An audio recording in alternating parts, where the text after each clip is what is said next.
Hello everyone, હું છું પાર્થ પટેલ. આપ સૌને શ્રીવેદ ઇન્ટરનેશનલ સ્કૂલ તરફથી નમસ્કાર કરું છું. આપ બધા ઘરે મજામાં છો અને આજે જે કોરોનાની મહામારી ચાલી રહી છે તેની અંદર આપ સૌએ આપણે બધાએ સેફ રહેવાનું છે અને સેફ રહીને જ આપણે આગળ ભણવાનું છે. તો ચાલો હવે આપણે જોઈએ ચેપ્ટર નંબર 14 આંકડાશાસ્ત્ર. તેની અંદર આપણે અગાઉના કેટલાક લેક્ચરોની અંદર મધ્યક કેવી રીતે શોધાય, બહુલક કેવી રીતે શોધાય તેના વિશે આપણે શીખી ગયા છીએ. આપણને બહુલક લાસ્ટ ટાઈમ આપણે જોયું તો લાસ્ટ લેક્ચરની અંદર, જેની અંદર સ્વાધ્યાયની અંદર આપણે બહુલક કેવી રીતના શોધી શકાય તેના દાખલાઓ આપણે શીખ્યા હતા. તો આજે એક નવી રીત તેની અંદર શીખીશું. તો તમે ધોરણ 9 ની અંદર પણ શીખી ગયા છો મધ્યસ્થ, પણ ધોરણ 9 ની અંદર મધ્યસ્થ શોધવાની ખાલી એક જ રીત હતી કે અવર્ગીકૃત માહિતી આપેલી હોય છે તેનો આપણે મધ્યસ્થ કેવી રીતે શોધી શકાય તેના વિશે. તો આપણે જે શીખી ગયા છે તેની આપણે પહેલા ચર્ચા કરી લઈએ. તો અવર્ગીકૃત માહિતીનો મધ્યસ્થ આપેલો હોય તો એની અંદર આપણે શું કરતા હતા, તો સૌપ્રથમ એને ચડતા ક્રમમાં આપણે અથવા તો ઉતરતા ક્રમમાં તેને આપણે ગોઠવી દેતા હતા. એટલે કે ચડતા ક્રમમાં અથવા તો ઉતરતા ક્રમમાં આપણે ગોઠવી દેતા હતા. તેના પછી આપણે શું કરતા હતા, જો અવલોકનની સંખ્યા અયુગ્મ હોય, એટલે કે જો અવલોકનોની સંખ્યા અયુગ્મ હોય તો, જો અવલોકનોની સંખ્યા અયુગ્મ હોય તો શું થાય, તો મધ્યસ્થ m બરાબર n પ્લસ 1 ભાગ્યા 2 નું અવલોકન, જે આપણો જવાબ મળી જતો હતો મધ્યસ્થ m નો, એટલે કે એનું અવલોકન. એટલે કે તમને જે અવલોકનો આપેલા હોય તેની અંદર તમારે n પ્લસ 1 કરવાનું, ભાગાકારમાં 2 કરો. ધારો કે તમને ટોટલ 11 અવલોકન આપેલા છે, એટલે કે અયુગ્મ સંખ્યા થઈ 11, એટલે કે n ની જગ્યાએ 11 લેવાના. 11 પ્લસ 1 એટલે કે 12, 12 ભાગ્યા 2 કરીએ આપણે તો તેનો જવાબ આવે 6. આમ 6 એ આપણું મધ્યસ્થ થાય છે. હવે આપણે જોઈએ, જો અયુગ્મ સંખ્યા છે અહીંયા, જો યુગ્મ સંખ્યા હોય તો, જો અવલોકનોની સંખ્યા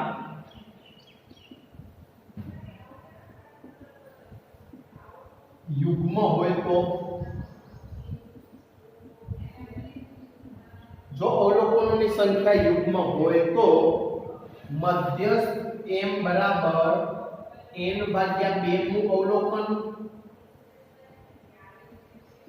પ્લસ n ભાગ્યા 2 પ્લસ 1 નું અવલોકન પ્લસ n ભાગ્યા 2 પ્લસ 1 નું અવલોકન ભાગાકારમાં આપણે કેટલા લેતા હતા, 2. n ભાગ્યા 2 નું અવલોકન, ધારો કે અવલોકનોની સંખ્યા યુગ્મ એટલે કે 10 હોય, ધારો કે અવલોકનોની સંખ્યા કેટલી છે, 10. જો 10 હોય તો 10 ભાગ્યા 2 નું અવલોકન એટલે કે 5 નું અવલોકન પ્લસ n ભાગ્યા 2 એટલે કે 5 પ્લસ 1 6 નું અવલોકન, એટલે કે 5 પ્લસ 6. એ રીતના આપણે શું કરતા હતા, તેનો સરવાળો કરી દેતા હતા અને લાસ્ટમાં જે આવે છે તેના 2 વડે ભાગાકાર કરી દેતા હતા. આમ આપણને અવલોકનોની સંખ્યા યુગ્મ હોય તો આ સૂત્ર, જ્યારે અયુગ્મ હોય તો આપણે આ સૂત્રના ઉપયોગથી તેનો જવાબ લેવાની આપણે કોશિશ કરતા હતા. હવે આપણે જોઈએ કે સંચય આવૃત્તિ. અવર્ગીકૃત માહિતીમાં સંચય આવૃત્તિ તમને ખબર છે, એક પછી એક જે અવલોકનો આવે તેનો આપણે સરવાળો કરીને સંચય આવૃત્તિ લેતા હતા. હવે આપણે વર્ગીકૃત માહિતીમાં સંચય આવૃત્તિ કેવી રીતના લઈ શકાય તેના વિશે આપણે જોઈશું. હવે આપણે આગળ જોઈશું કે થી ઓછા પ્રકારનું અને થી વધારે પ્રકારની સંચય આવૃત્તિ કોને કહેવાય. તો અહીંયા જોઈએ કે અહીંયા તમને આવૃત્તિ વિતરણ કોષ્ટક આપેલું છે, તેની અંદર ઉપર વિદ્યાર્થીઓના ગુણ આપેલા છે, 0 થી 10, 10 થી 20, 20 થી 30, 30 થી 40, 40 થી 50 અને 50 થી 60.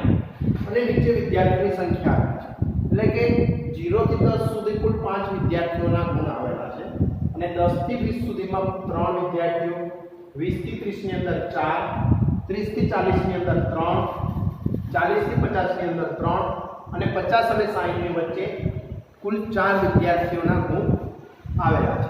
તો હવે આપણે જોઈએ કે આને સૌથી પહેલા આપણે ઊભા ટેબલની અંદર લખી દઈશું. એટલે કે અહીંયા આપણે જોઈએ તો પહેલા જ વિદ્યાર્થીઓના ગુણ જે છે તેને આપણે અહીંયા લખી દઈએ. ત્યારબાદ અહીંયા વિદ્યાર્થીઓની સંખ્યા અહીંયા જે છે તે જોઈએ. સૌથી પહેલા તો થી ઓછા પ્રકારનું સંચય આવૃત્તિ વિતરણ કોને કહેવાય?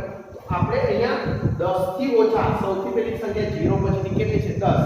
તો અહીંયા આપણે જોઈએ કે 10 થી ઓછા પ્રકાર 10 થી ઓછા ગુણ મેળવેલા વિદ્યાર્થીઓની સંખ્યા કેટલી છે?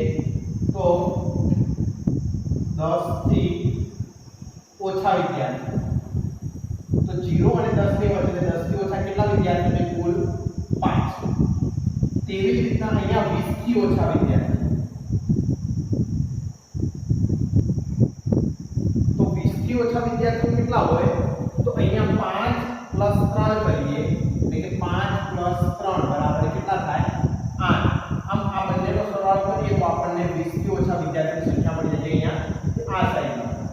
ત્યારબાદ 30 થી ઓછા એટલે કે 30 થી ઓછા વિદ્યાર્થીઓ કેટલા હોય? તો એક તો અહીંયા 8 છે. 8 પ્લસ અહીંયા કેટલા કરવાના છે? 4 એટલે કે 8 ને 4 12. આમ આપણે 30 થી ઓછા કુલ 12 વિદ્યાર્થીઓ આપણને મળે. ત્યારબાદ જોઈએ આગળ તો 40 થી ઓછા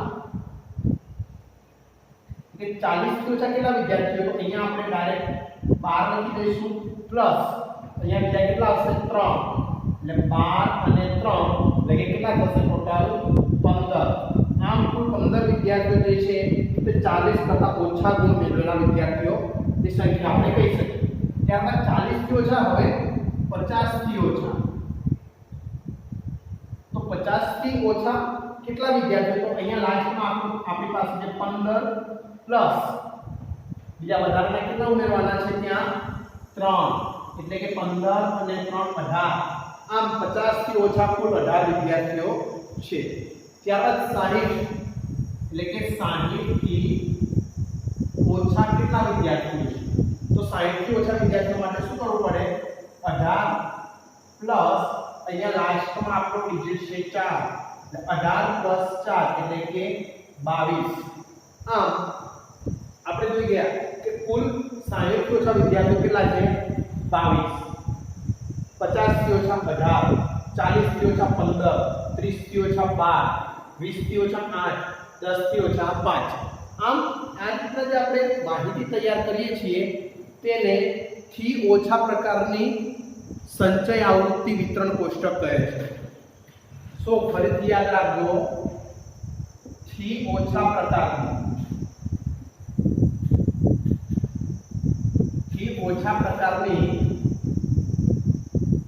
સંચય આવૃત્તિ શું કહે છે મિત્રો? થી ઓછા પ્રકારની સંચય આવૃત્તિ આને કહે છે. તેવી રીતના સેમ અહીંયા જોયું એવી રીતના થી વધારે પ્રકારની સંચય આવૃત્તિ પણ આવે છે. તો થી વધારે પ્રકારની સંચય આવૃત્તિ આપણે કેવી રીતના લખીએ? તો તેના માટે આપણે લખીશું અહીંયા સૌથી પહેલા કે થી વધારે પ્રકારની સંચય આવૃત્તિ માટે સેમ અહીંયા તો કેવી રીતના પણ તેનાથી વધારે કરવાના છે. તો અહીંયા આપણે સૌથી પહેલા ગુણ લખી દઈએ અને અહીંયા આવશે વિદ્યાર્થીઓની સંખ્યા.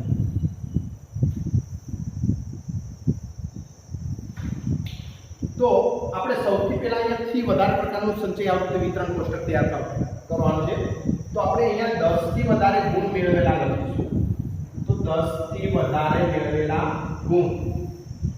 તો 10 થી વધારે મેળવેલા ગુણ કેટલા હોય? તો આ સાઈડના બધા એટલે કે આ તરફના બધાનો આપણે સરવાળો કરી દેવો પડે. તો આપણને તેનો જવાબ જે છે આપણને 10 થી વધારે ગુણ મેળવેલા વિદ્યાર્થીઓની સંખ્યા આપણને મળી જાય. તો 10 થી વધારે મેળવેલા વિદ્યાર્થીઓની સંખ્યા કુલ કેટલી હોય? તો 3 ને 4. ત્યારબાદ 3 ને 4 7, 7 ને 3 10, 10 ને 7 17. એટલે કે 10 થી વધારે મેળવેલ વિદ્યાર્થીઓની સંખ્યા આપણને કેટલી મળે? તો કુલ સરવાળો જ કરવાનો છે મિત્રો.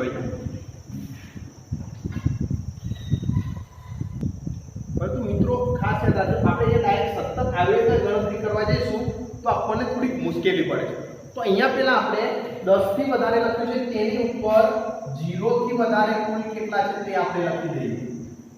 તો 0 થી વધારે ટોટલ આપણી પાસે બધાનો સરવાળો કરી દેવાનો. તો 0 થી વધારે આપણને ખબર છે તો કેટલા હોવા જોઈએ? 22. તો 0 થી વધારે કુલ કેટલા છે? 22. હવે આની ઉપરથી આપણે ડાયરેક્ટ ગણતરી કરી શકીએ.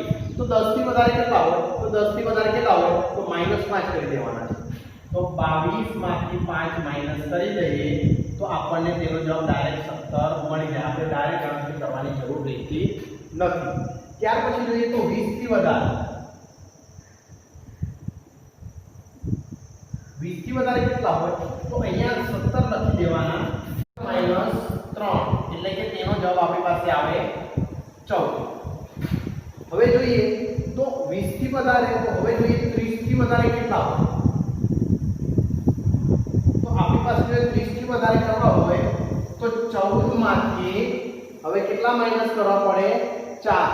14 માંથી 4 જાય તો આપણી પાસે કેટલા વધે? 10. આમ 10 વિદ્યાર્થીઓ જે છે તે 30 થી વધારે ગુણ મેળવેલા છે.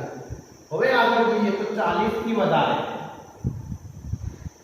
તો 40 થી વધારે કેટલા વિદ્યાર્થીઓ હોય? તો 40 થી વધારે કરવું હોય તો 10 માંથી આપણે કેટલા બાદ કરવા પડે? 3. એટલે કે 10 માંથી 3 જાય તો 7 વિદ્યાર્થીઓ જે છે તે 40 થી વધારે ગુણ મેળવે છે.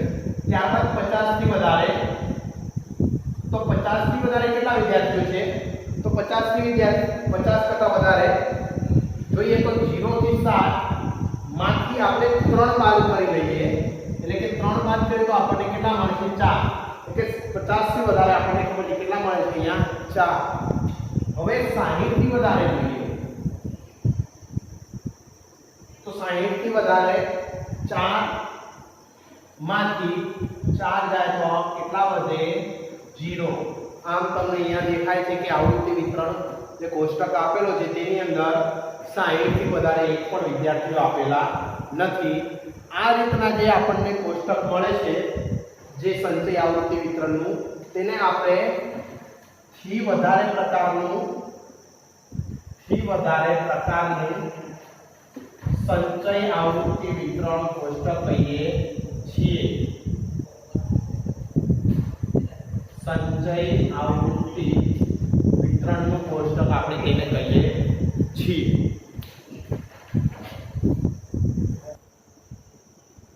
હવે આપણે આગળ જોઈશું સ્વાધ્યાય 14.3. સૌથી પહેલા આપણે જોઈ લઈએ કે મધ્યસ્થ શોધવા માટેનું સૂત્ર શું છે. તો મધ્યસ્થ શોધવા માટેનું સૂત્ર છે મધ્યસ્થ m બરાબર એટલે કે મધ્યસ્થ, તેનું સૂત્ર આપણે જોઈએ તો l પ્લસ કૌંસની અંદર n ભાગ્યા 2 એટલે કે જે અવલોકનો છે તેનો ભાગાકાર કરી નાખવાનો -cm એટલે કે સંચય આવૃત્તિ ની આગળની આવૃત્તિ. જે હું તમને અહીંયા થોડી વારમાં ક્વેશ્ચન નંબર 1 માં બતાવીશ, પરંતુ અહીંયા આપણે પહેલા સૂત્ર સમજી લઈએ કે l પ્લસ n ભાગ્યા 2 cm ભાગાકારમાં આવશે f એટલે કે આવૃત્તિ, તેના ગુણાકારમાં આવશે h. હવે મિત્રો તમને યાદ છે આગળ જે આપણે બહુલક શોધતા હતા તેની અંદર શું હતું? તો અહીંયા l પણ હતો, અહીંયા h પણ હતો, પણ અહીંયા વચ્ચે શું હતું? f2 f0 અને નીચે જે આપણે શું કરતા હતા? 2f2 f0 f1 એ રીતના આપણે નીચે પણ લેતા હતા. એટલે 2f1 f0 f2 એ રીતના લેતા હતા. અહીંયા પણ થોડો ફેરફાર છે ખાલી, એટલે કે અહીંયા m બરાબર l પ્લસ n ભાગ્યા 2 માઈનસ cf ભાગ્યા f ગુણ્યા h. અહીંયા l એ શું છે? તો l એ મધ્યસ્થ વર્ગની અધઃ સીમા છે. તો અહીંયા હું સાઈડમાં લખી દઉં છું, l એ મધ્યસ્થ વર્ગની આગળની જે સીમા એટલે કે અધઃ સીમા. l એ મધ્યસ્થ વર્ગની અધઃ સીમા. જ્યારે n ભાગ્યા 2 એ તો આપણને ખબર છે, જે અવલોકન આવે છે તેનો ભાગાકાર કરી નાખવાનો છે. જ્યારે cf એ શું છે? તે મધ્યસ્થ વર્ગના આગળના વર્ગની સંચય આવૃત્તિ છે, એટલે કે CF એ જે આપણો મધ્યસ્થ વર્ગ મળે, મધ્યસ્થ વર્ગના આગળના વર્ગની સંચય આવૃત્તિ છે।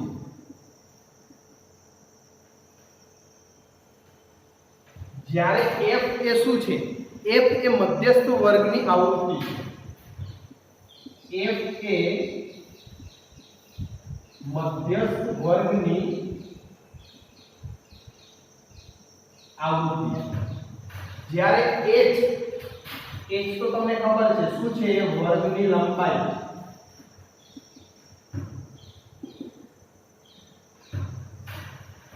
હવે આપણે અહીંયા જોઈશું કે જે આપણને અહીંયા L, CF, F અને H આપેલા છે એ શું છે? તો સૌથી પહેલા અહીંયા જોઈએ કે સૂત્ર જે મધ્યસ્થ m બરાબર L plus n ભાગ્યા 2 minus CF ભાગ્યા F ગુણાકારમાં h આપેલા છે। તો અહીંયા આપણે જોઈએ દાખલા નંબર 1 જેની રકમ તમને ખબર છે કે જોઈએ તો એક આવૃત્તિ વિતરણ કોષ્ટક આપેલો છે અહીંયા, તેની અંદર એક વિસ્તારમાં 68 ગ્રાહકોના માસિક વીજ વપરાશની માહિતી આપેલી છે। તો આ માહિતી પરથી આપણે મધ્યસ્થ, મધ્યક અને બહુલક શોધવાનો છે। પણ મિત્રો યાદ રાખીશું આપણે કે આપણે અગાઉના બે સ્વાધ્યાયની અંદર મધ્યક અને બહુલક શોધી ચૂક્યા છીએ, એટલે આપણે આ દાખલાની અંદર માત્ર ને માત્ર આપણે મધ્યસ્થ જ શોધીશું। તો અહીંયા જે આપણે જે માસિક વપરાશ એકમમાં આપેલો છે, એકમમાં એટલે કે આપણને ખબર છે વીજ વપરાશ ઘણી વખત આપણે ઘરે પણ બોલતા હોઈએ છીએ કે કેટલા યુનિટ વપરાયું છે, કેટલા યુનિટનું મારું લાઇટ બિલ આવેલું છે, એટલે યુનિટ એટલે કે એકમ। તો માસિક વપરાશ અહીંયા એકમમાં આપેલો છે। તો જોઈએ 65 અને 85, 65 અને 85 વચ્ચે ગ્રાહકોની સંખ્યા કેટલી છે? 4। જ્યારે 85 થી 105 ની અંદર 5, 105 થી 125 ની વચ્ચે 13, 125 થી 145 ની વચ્ચે 20, 145 અને 65 ની વચ્ચે 14, 165 અને 185 ની વચ્ચે 8, જ્યારે લાસ્ટમાં આવે છે 185 થી 205 ની વચ્ચે કેટલા છે? 4। હવે આપણે સંચય આવૃત્તિ શોધવાની છે। તો અહીંયા લખી દઈએ કે સંચય આવૃત્તિ એટલે કે તેને આપણે કહીશું CF। તો સૌથી પહેલા 65 થી 85 ની વચ્ચે કેટલા આવે? તો 4। ત્યારબાદ આપણે જે આગળ જોઈ ગયા તે રીતના આ બંનેનો સરવાળો કરવાનો છે। 4 + 5 તો કેટલા થાય મિત્રો? 9।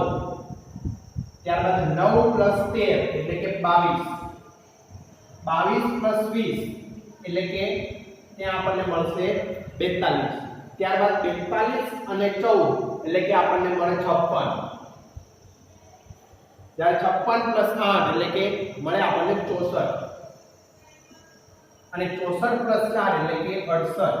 આમ કુલ આપણને કેટલા મળે છે? 68। એટલે કે અહીંયા આપણે n સૌથી પહેલા જોઈએ તો n આપણને કેટલા મળે છે? 68। એટલે કે આપણે અહીંયા સૌથી પહેલા n લખી દઈશું। તો n બરાબર આપણને 68 મળે છે। તો n ભાગ્યા 2 આપણને કેટલા મળશે? n ભાગ્યા 2 68 ભાગ્યા 2 કરીએ તો આપણને તેનો જવાબ કેટલો મળે? 34। આમ આપણે અહીંયા જોઈએ કે n આપણને n ભાગ્યા 2 થી આપણને 34 મળે છે। આમ હવે જોઈએ તો 34 અહીંયા ક્યાં છે એ જોવાના છે આપણે સંચય આવૃત્તિની અંદર। તો 34 તમને ક્યાં દેખાય છે મિત્રો? નથી દેખાતા। તો જો અહીંયા એવી રીતના આપણને 34 ના દેખાતા હોય તો 34 ની સૌથી નજીકની સંખ્યા આપણે લઈ લેવાની। તો અહીંયા જે 34 ની નજીકની સંખ્યા આપણને કઈ મળશે? 42। કઈ મળશે મિત્રો? 42 મળે છે। આમ આપણે જોઈએ તો 42 જે આપણને મધ્યસ્થ વર્ગની આવૃત્તિ જે જોઈએ તો તેના મધ્યસ્થ વર્ગની આવૃત્તિ કેટલી છે? 20। જ્યારે તેનો મધ્યસ્થ વર્ગ આમ અહીંયા જોઈએ તો n ભાગ્યા 2 34 છે, તો તેનો મધ્યસ્થ વર્ગ કેટલો થશે? તો 42। અહીંયા તેની આવૃત્તિ થશે 20 અને તેનો વર્ગ જે છે એ આપણને 125 થી 145 ની વચ્ચે તેનો વર્ગ મળે છે. તો હવે અહીંયા આપણે L એટલે કે અહીંયા આપણે સૌથી પહેલા ઉપર લખી દઈએ આમ મધ્યસ્થ વર્ગ બરાબર કેટલો થાય મિત્રો 125 થી 145 એટલે કે 125 થી 145 જે છે તે આપણને મધ્યસ્થ વર્ગ મળે છે. તો મધ્યસ્થ વર્ગ જોવા જઈએ તો આપણને L કેટલા મળશે મધ્યસ્થ વર્ગની અધઃસીમા એટલે કે અહીંયા મધ્યસ્થ વર્ગ આપણને 125 મળે છે તો તેની અધઃસીમા કેટલી થશે 125. ત્યારબાદ જોઈએ તો CF એટલે કે મધ્યસ્થ વર્ગના આગળના વર્ગની સંચય આવૃત્તિ. તો અહીંયા આપણે સંચય કેટલી મળી છે 42 તો એની આગળની જોવાની છે કેટલી છે 22. તો અહીંયા આપણે કેટલા લખી દઈશું 22. ત્યારબાદ F આપણને કેટલા મળે તો મધ્યસ્થી વર્ગની આવૃત્તિ તો એના વર્ગની આવૃત્તિ કેટલી છે 20. તો અહીંયા આપણને આવૃત્તિ કેટલી મળે છે F બરાબર આપણે કેટલા લેવાના છે 20. જ્યારે A છે વર્ગ લંબાઈ તો 125 અને 145 ની વચ્ચે કેટલા બાકી રહે છે તો 20. આમ વર્ગ લંબાઈ જે છે તે આપણને કેટલી મળશે 20 મળશે. તો હવે આપણે આ બધી જ કિંમતો જે આપેલી છે અહીંયા કે આપણે સૂત્રની અંદર કિંમતો મૂકી દઈએ. તો m બરાબર L પ્લસ L ભાગ્યા 2 માઈનસ CF ભાગ્યા F ગુણાકારમાં H. આ બધી જ કિંમતો આપણે આની અંદર મૂકી દઈએ તો શું થાય તો આપણે જોઈએ તો m બરાબર L એટલે કેટલા છે 125. તો અહીંયા પેલા 125 લખી દઈએ. ત્યારબાદ n ભાગ્યા 2 આપણને કેટલા મળે છે 34. તો અહીંયા 34 માઈનસ CF એટલે કેટલા મળે છે CF 22 ભાગાકારમાં F કેટલા છે મિત્રો 20 ગુણાકારમાં H આપેલા છે H એટલે કેટલા છે મિત્રો 20. મધ્યસ્થ વર્ગની આવૃત્તિ પણ 20 છે જ્યારે વર્ગ લંબાઈ પણ 20 છે. હવે આપણે આનો સાદુરૂપ આપી દઈએ તો સાદુરૂપ આપતા આપણને શું મળે તો અહીંયા 125 તો પ્લસ છે તો સૌથી પહેલા અહીંયા 34 માંથી 22 જાય તો કેટલા મળે બધે મિત્રો 12 ગુણ્યા 22 કરવાના છે આપણે. આમ m બરાબર 125 પ્લસ 34 માંથી 22 જાય તો આપણને કેટલા મળે મિત્રો 12 ગુણ્યા 20 ભાગ્યા 20. આમ 20 કેન્સલ થઈ જાય એટલે કે 125 પ્લસ 12 એટલે કે m બરાબર 125 અને 12 નો સરવાળો કરીએ તેનો જવાબ આપણને કેટલો મળે મિત્રો 137. આમ m એ મધ્યસ્થ આપણને કેટલો મળે છે 137 અને અહીંયા આપણને રકમમાં આપેલું છે માસિક વપરાશ કેટલો છે એકમમાં તો આપણે અહીંયા લખી દઈશું 137 એકમ. આમ હવે તમને આવી ગયું હશે કે મધ્યસ્થ આપણે કેવી રીતના શોધી શકીએ. ફરીથી મિત્રો સમજી લેજો એક દાખલો જે છે આ જ દાખલો હું તમને ફરીથી સમજાવું છું.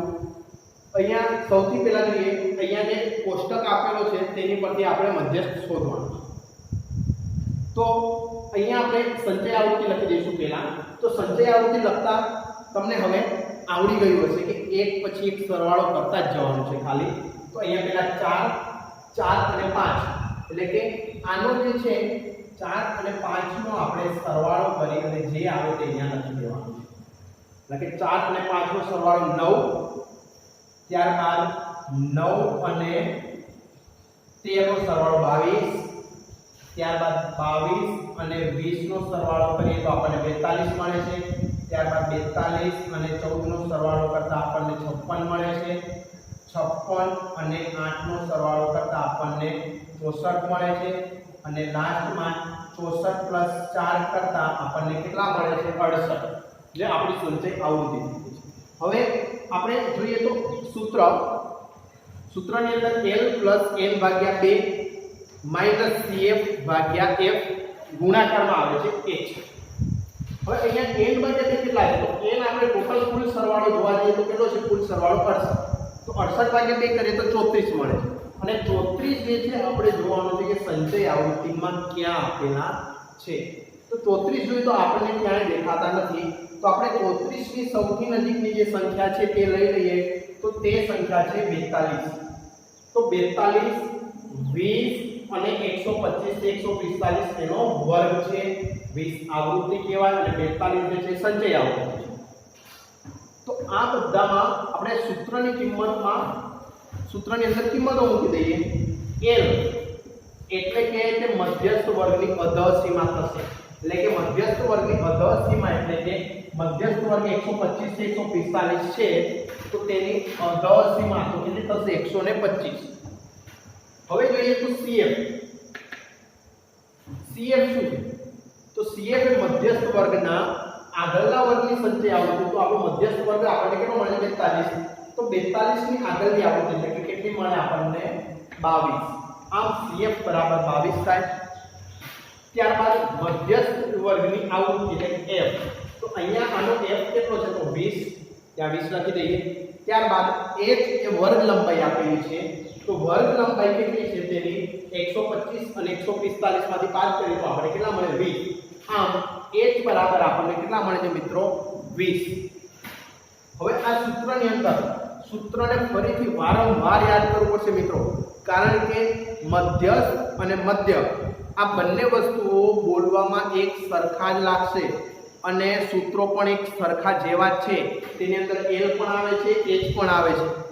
F1 F2 F0 જે મધ્યકની અંદર આવે છે, જ્યારે આની અંદર n/2 CF અને F આવે છે. આટલો જ ડિફરન્સ છે ખાલી. જો બધું જ આપણે તમે જો બધા સૂત્રો જોડે યાદ કરવા જશો તો બધું મિક્સિંગ થઈ જશે. એટલા માટે એક એક સૂત્ર આપણે લખીને તૈયાર કરવાનું છે. ફરીથી આ સૂત્ર m બરાબર L + n/2 - CF ભાગ્યા F ગુણાકારમાં H. આની અંદર આ બધી જ આપણે કિંમતો મૂકી દઈએ, એટલે કે m બરાબર L આપણે કેટલા છે? 125. n/2 34. CF જે છે તે 22 અને F જે છે તે આપણે કેટલા લીધા છે?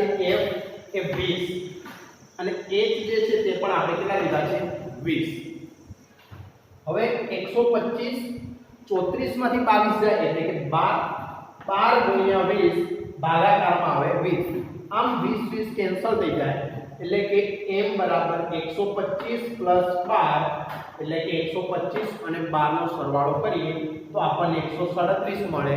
અને અહીંયા વીજ વપરાશ એકમમાં આપેલો છે, એટલે કે આપણે મધ્યસ્થ 137 એકમ મળ્યો છે તેવું આપણે કહી શકીએ.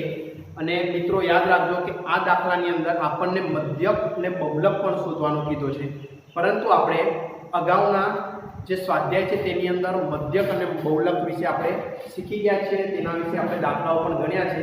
તેથી આપણે આ દાખલાની અંદર ખાલી આપણે મધ્યસ્થ જ શોધીશું.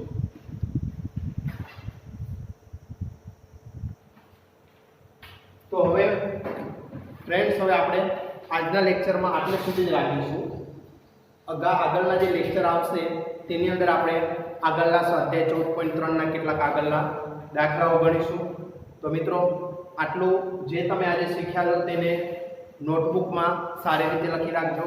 અને આજે નવું સૂત્ર શીખ્યા છીએ, ખાસ છે 5 વખત અથવા 10 વખત આપણે જ્યાં સુધી યાદ ના આવે ત્યાં સુધી લખીને તૈયાર કરવાનું છે. તો ત્યાં સુધી બધાને બાય બાય કહું છું. Bye bye friends.